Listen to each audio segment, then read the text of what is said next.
welcome everyone. Today it's a pleasure to have Iason Ioannis here, the direct response copywriter and full stack email marketer. Welcome, Iason. That's right. Yeah, thanks for having me on. Do you want to tell us a little bit more about your background? Yeah, sure. When it comes to the copywriting thing, it's been something that I've been interested in for a while, but I only really started going pretty hard on it last year, getting some stuff rolling, getting clients and all this stuff. Because the first time I ever heard about it was back in 2022, and from this one guy who likes to wear sunglasses and doesn't have any hair, and he goes on about the Matrix all the time. And yeah, we're talking about the Tate brothers. I see. Yes, I am. So yeah, obviously he had this thing called Hustlers University back in the day. Got properly biz upped into that, and that's how I first heard about what it even was. I mean, in terms of quality, the course really wasn't that good, to be honest with you, but it was a good starting point and good way to kind of get into it at least. And then so I did that for 2 months back in 2022. But then I got the news that I was selected to go to Japan for an exchange program for my university. So that took all my attention and energy, because I just wanted to enjoy that, but then the next year I came back and I finished up my bachelor's thesis, and it was time to start real life basically, and I had this internship lined up. And then at the same time, basically, as I was starting that internship, I worked on growing the business as well. And especially after the first couple of weeks of the internship, I was like, holy shit, I don't want to do this for the rest of my life. So it was even more motivation. Yeah, so it was even more motivation to kind of just go all in on copywriting, really, because I enjoyed it. I had a little bit of a knack for it. Obviously, it takes a lot of work to get good at it, but at least I had a knack for it to get started. So I just pretty much worked my ass off next to the internship, some before, during, and after work hours, on the weekend, everything. And and then I got my first client at some point, and last year, and I was like, cool, I can do this. I'm doing this now. Brilliant. So did you do this alongside your university work, basically? Yeah, so I finished, I really started going hard into it again, after I was done with my thesis, so after I graduated. But I was doing it next to my internship. Okay, so you were having, let's say, a normal job along with copywriting, right? Yeah, exactly that, yeah. The internship. Yeah, I see. Okay. So how do you feel about that? How was the transition? It's nice, yeah, because it's I can do it from whenever, wherever, whenever. Obviously it takes some work. It does take a lot of work, and some days I might be working at it all day.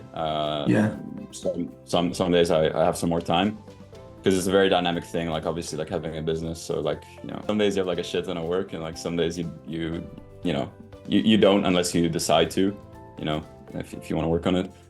So because for example, after my internship was done, I went to Thailand for a little bit. Then I went to Japan as well, which is really cool, because in Thailand there's some other copywriters I know. In Japan I met up with the people from the email dojo, which is my mastermind that I'm in. Okay. Little plug, if you don't mind. Love it. Coach. And so I met up with them. I met up with a client too. So it's cool. It's you kind of travel and work at the same time. It's awesome. Yeah. It's better than just being stuck at a desk doing grunt work all day, on Excel spreadsheets or whatever. So. I see. So what has been the biggest game changer for your copywriting in the past year? The biggest game changer? There's a lot, but I think one thing that pops up is definitely focusing on personal brand, and kind of making sure that you just come across as someone that, there was this one, I don't remember who said it, but it's you want to come across not only as someone that someone wants to work with, but also someone that someone wants to attach their name to as well. So for example, if you sort of if you show yourself as kind of a slob online and like kind of Mhm. not premium, let's say, and like kind Yeah. of just, I don't know, you have like a crusty profile picture, like you have like a crusty webcam, you know, you have like a mic, like a potato mic that like, you know, like this Xbox 360 microphone that you would hear in like Modern Warfare 2 lobbies, you know, like Yeah, it's yeah, like that all comes together and just kind of portrays you as lower quality. Like I don't know, like it yeah, sounds bad, but it's kind of how it is. yeah. It's Like a a status fucking game. geek, let's say. Yeah, like a geek, but also just like just just kind of crusty, like, you know, Yeah, it's yeah, the yeah. best way I can I say feel it. that. Yeah. Yeah, like it's like, I don't know, you kind of just, because it's easy to do that. It's easy to kind of not invest in a camera. It's easy to not invest in lighting or a True. microphone. It's easy not to like invest into like a photographer to take a picture of you, like a nice profile picture. So it helps you stand out as well, and it's just one of those things. It's like whether you like it or not, it's like a status game. Like this, I mean, just to True. be successful in life, it's a status game, and like if you can like come across as like high quality, then you will be able to command higher rates. People will take you more seriously. You can work with bigger companies. Mm. You know, like because that's the thing. So after I came back from Japan and I had like the meetup with the mastermind and stuff, because that's one thing my coach also like hammers on a lot is personal brand, and I kind of went in on that a lot more.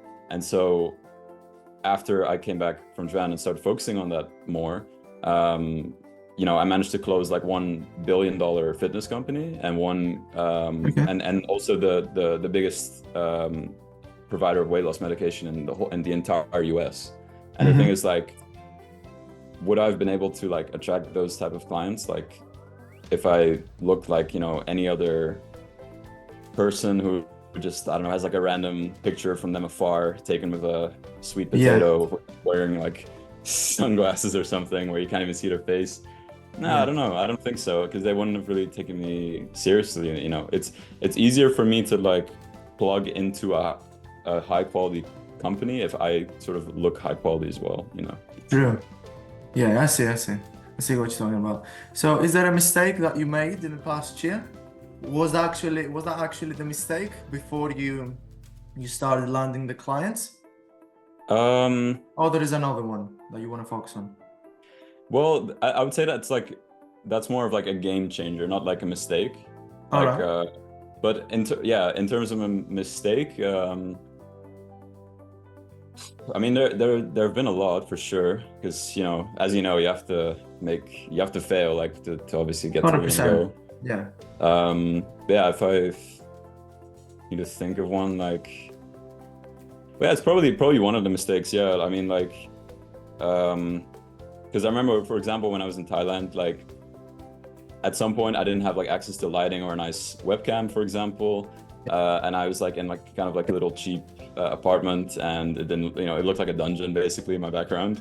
So like, and obviously, you know, using this like the webcam from the computer, like all of that stuff, like obviously I can't say how much that impacted it, but it would probably, you know, it would have probably helped me a little bit more if I had that at the time. Yeah. But I don't know, any other big mistake, like, I don't know, like, I can't think of like a specific one, but what I will say is what is important is like definitely something that people should learn and aim to get better at is like this communication, like this business communication between business owners, because there's so many little nuances. Like it's almost like dating, you know, like you say one wrong thing and then the girl's like, okay, this guy's a weirdo, you know, I'm ghosting Yeah. him. Yeah. So Yeah. it's the same with like business owners. Like if you do too much, if like you say the wrong thing, because there's all these little communications that you do that kind of communicate like, okay, this guy, you know, for lack of a better word, like this guy's higher status or lower status, you know. So like Yeah. for example, if your language is like really qualifying, like you're trying to qualify yourself and like you know, trying to convince the person that you're like good enough or whatever, then it's like they will definitely like take you less serious, you know. Yeah. So I Yeah. think just getting that dialed down like is really good. This Irish man called John Caprani, he's really Okay. good with that. Like when it comes to, oh, I think I mentioned him to you actually, because he also does these type of interviews. But Mhm. yeah, so he's really good at the whole communication thing and like networking, really. Like he's really good at networking Yeah. and teaching networking. So yeah, he has this Mhm. thing called Cash from Connection. So if like anyone wants help with that, like they should definitely check that out. Like he's on Facebook, John Caprani.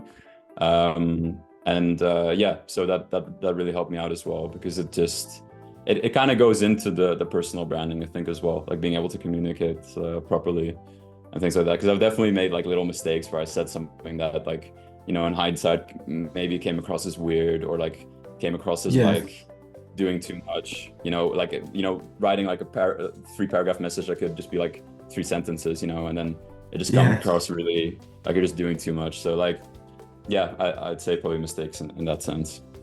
All right, I see. Is there a piece of advice you would give to your younger self starting out?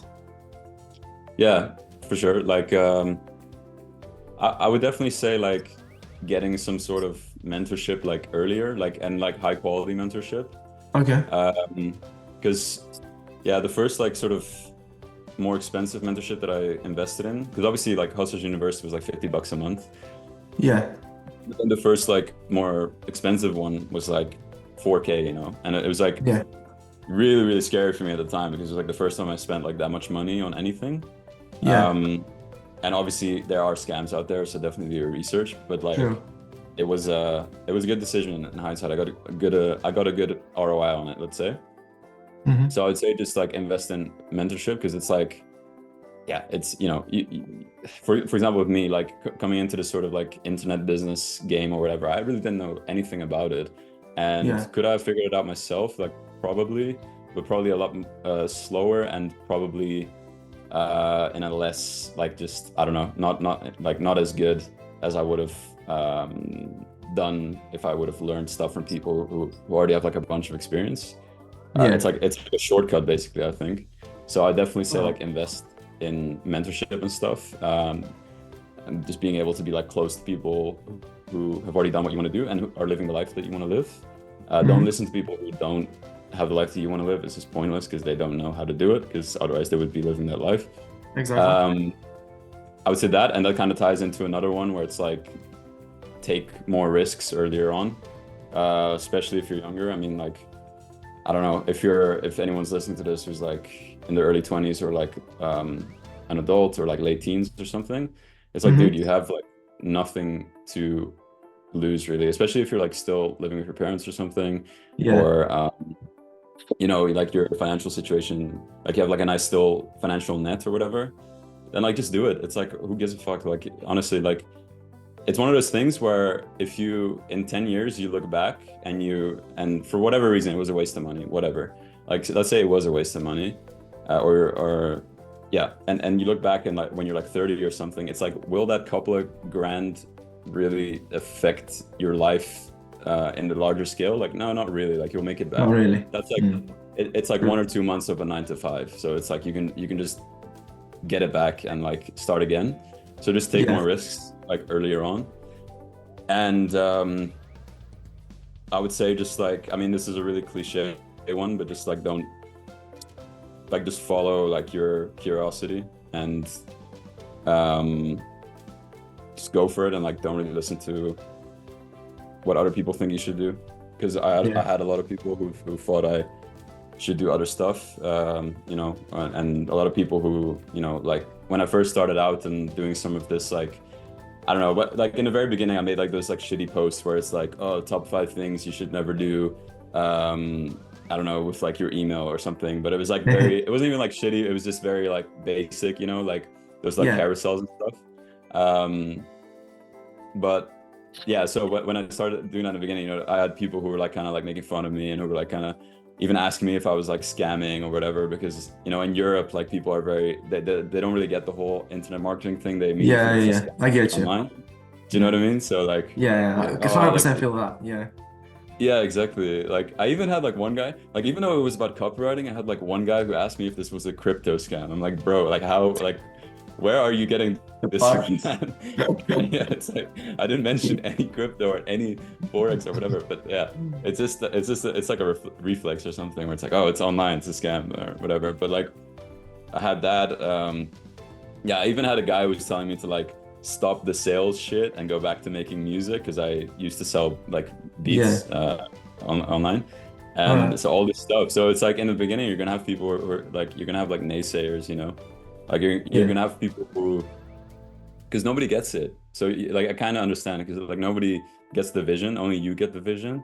So it's like, yeah. So in the beginning, like, but that's part of the game as well. It's like part of the test. Like, I don't know whether you believe in God or whatever. It's like a test to really see, like, okay, do you really want this or no? Because I'm not gonna make it easy.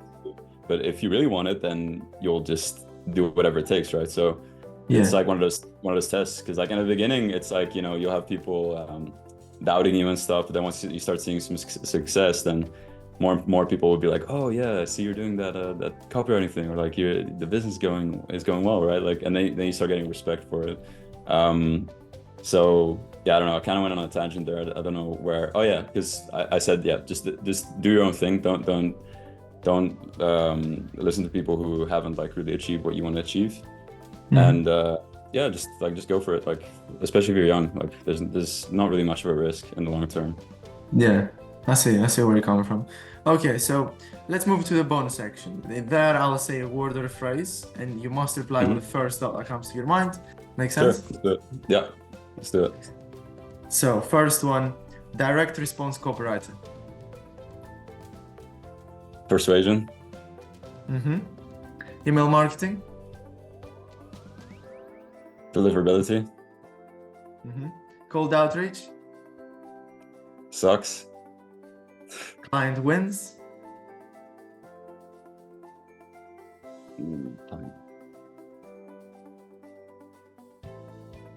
A lot of money. And 10-figure clients. Easier to get than wait, is it one word or multiple words? You can elaborate. Why is it? Yeah. Okay, I was gonna say like easier to get than I thought. Yeah, but, just because it's like, I don't know. You know, I've been writing for clients for like less than a year. Yeah. And yeah, so I think, like I said before, it's like once I started working on the personal brand more, like really seemed like those things start like getting easier to get, you know. So because I know that a lot of people struggle with it, and I get why as well, but I think it's more about just that they're maybe focusing on the wrong things, and it's actually like a lot easier, like, because that's the thing, it's like you can really get to a point, because I know a lot of copywriters like struggle with like getting clients, you know. That's the main struggle, especially for new ones, and sometimes even for people who've been doing it a little bit longer. But it really can get super easy, honestly. Like if you just, you know, once you get that first one, if you just really focus on like over delivering for them and getting some good wins, so that you can also use that for testimonials and case studies and whatever. Yeah. And they might refer you to, and then posting those wins online on your social medias and stuff, and posting every single day, so you get that like know, like, and trust. Then and you know, you get the right people in your audience, you add the right people on Facebook, like all that stuff. Then it can really be quite easy. Like at some point, like it doesn't have to be hard. Like client getting doesn't have to be hard. You can really get to a point where it's like, I had that recently as well. I literally had like too many leads that I knew what to do with. Like even like people in my mastermind even like started calling me like the lead machine, because I just had way too many, and I even had to make like a whole list of like each lead that was too many, and then like add like a whole list of names of people I could refer them to, and like I had to like systematize it all because it was getting like too much. And so you can get to that point. It's like, I haven't been doing this for like even that long, and it's like you can do it. Like it's you can get to a point where the problem is that you have too many clients like knocking on your door, you know. So yeah, so that possibility is out there. All right, I see. In direct response copywriting, you said persuasion. Why do you think persuasion? Yeah, because I think that's just what it's all about.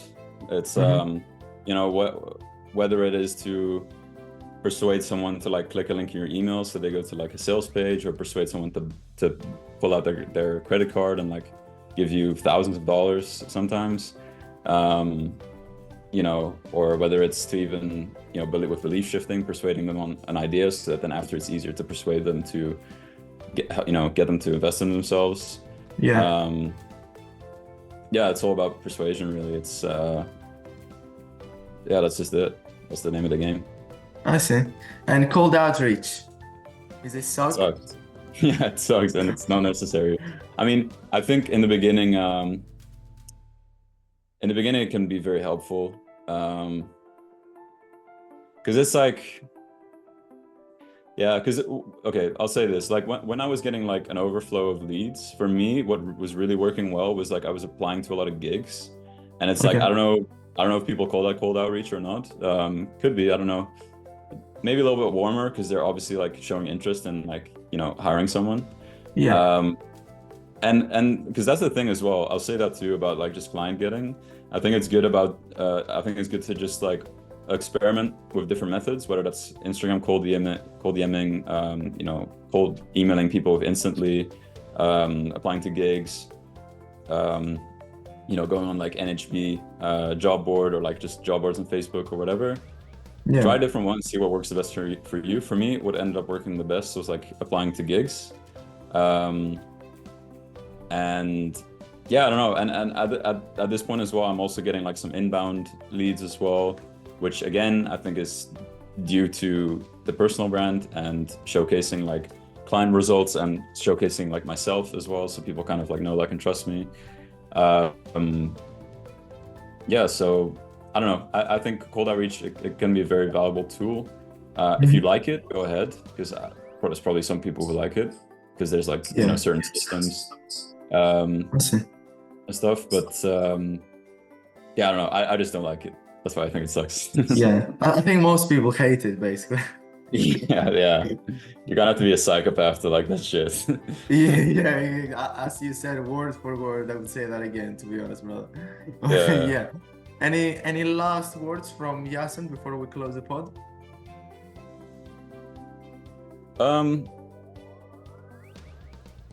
I don't know.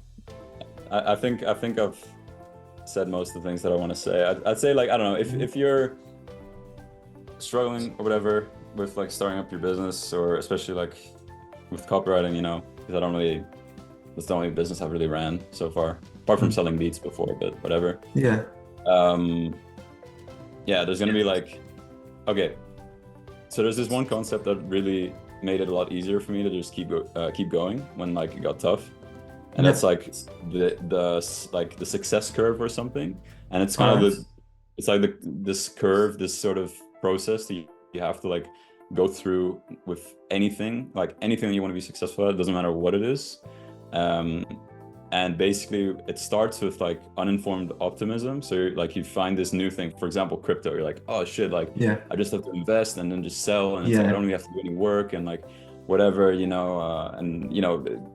people use this in marketing a lot. Like, for example, you can even do this with copywriting. It's like, oh, I'll make thousands of dollars a month by just writing one stupid email every morning, and without needing any business experience, without needing any money up front, and all you need is a Google Doc. And then you're like, oh shit, that sounds so easy. And so then you like get into it, and you have this uninformed optimism because it's uninformed because you don't have any experience with it. You don't know how tough it can be yet.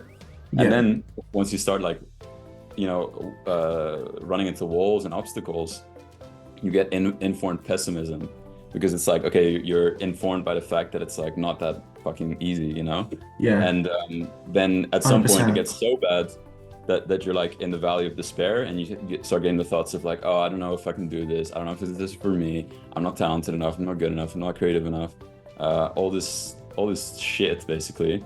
And what most people do when they're at that point is like, oh, let's say they try to do copywriting, and they see this crypto ad, and like, you know what, crypto sounds way easier. Let me just do that. Yeah, let's jump to the other gig.